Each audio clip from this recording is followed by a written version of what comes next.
Hi everyone, welcome to the very first episode of The Calvin Show. I'm Calvin.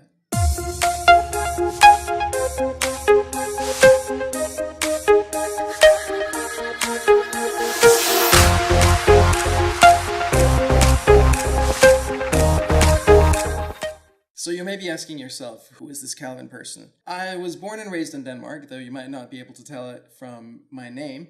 And I live in New York City now. I moved here first in '99 and then went back to Denmark and then to India before I was finally able to make this my proper and permanent home. I've also created a $1 million software company called Simplero. I'm a software engineer myself. I write code. I don't these days, but I know how to do it. And I really like to combine that very down to earth code and money things with some of the deeper issues in life, like love and purpose and being in the present moment and why are we even here. And those are the kinds of things that we're going to talk about here on the show. I have two questions that I want to ask you today. The first one is, what if everything is exactly as it should be? Most of us spend our time just focusing on everything that's wrong. What's wrong here? What's wrong here? My body isn't the way it should be. Trump shouldn't be president. We focus so much on what's wrong. And I think it's a complete waste because the way I see it, everything is exactly as it should be right now.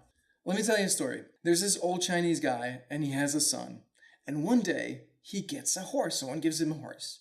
And all the neighbors are like, oh my God, that's so amazing. You're so lucky. And the old man, he's like, maybe. They're like, what? But the next thing that happens is that his son goes up to ride this horse and his son falls down and he breaks his leg. And all the neighbors come to him and they're like, oh my God, that's so sad. You were so unlucky. How could that happen? And the old guy, he's like, well, maybe. We'll see. And then what happens is that war breaks out and all the sons have to go fight this war and they might get killed.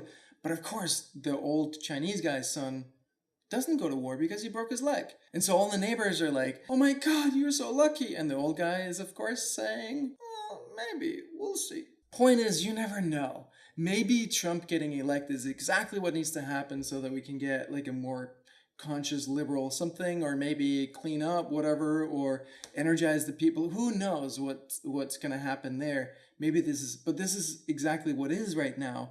So I just choose to believe that this is exactly as it should be right now, because anything other than that just makes you opposed to reality, and it just keeps you in this distant place, and it's not comfortable, and it's not nice. And what actually happens too is that you don't have access to all your resources. And I know it's a completely radical question, but try to live with this question of what if actually everything about me in the world, everything is exactly as it should be right now? What happens is that your shoulders start to relax. Your entire nervous system starts to relax, and you can be at peace. And then you ask yourself the second question, which is, what do you want?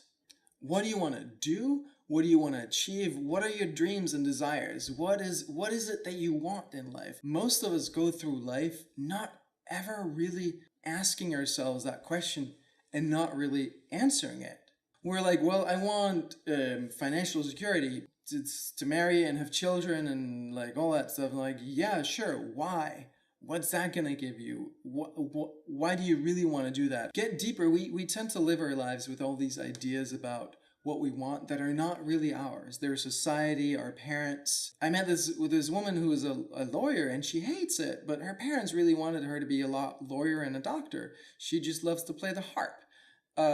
So really taking the time to ask yourself, what do I want and what do I feel like doing right now? Not from all the stories and the beliefs and what you've learned, but from actually tuning in. Most of us never do this, and it's so critical, it's so important, and it's so powerful. Those are the two questions. What if everything is exactly as it should be right now? Feel it in your body, take it on. What would that really feel like? And from a place of everything is exactly as it should be, and I'm completely at peace with reality and how it is, what do I want to do now? Once you've got that, you've got 90%. Cool, so let's take some questions. What have you gotten the most out of moving to the USA? Fuck, now I have to think. That's actually a really good question, and it's a big part of my story. And my kids ask me this all the time because they don't live here. They live back in Denmark. I was born in Denmark, raised in Denmark, always lived my life there until 1999 when I was 24 or something like that. I moved to New York. And I just immediately, once I got here, I remember the feeling, the energy in my legs, even just getting off the airplane and onto the ground. There's just something about it that just felt like coming home to me. And I never knew how out of place I felt in Denmark growing up until I experienced this.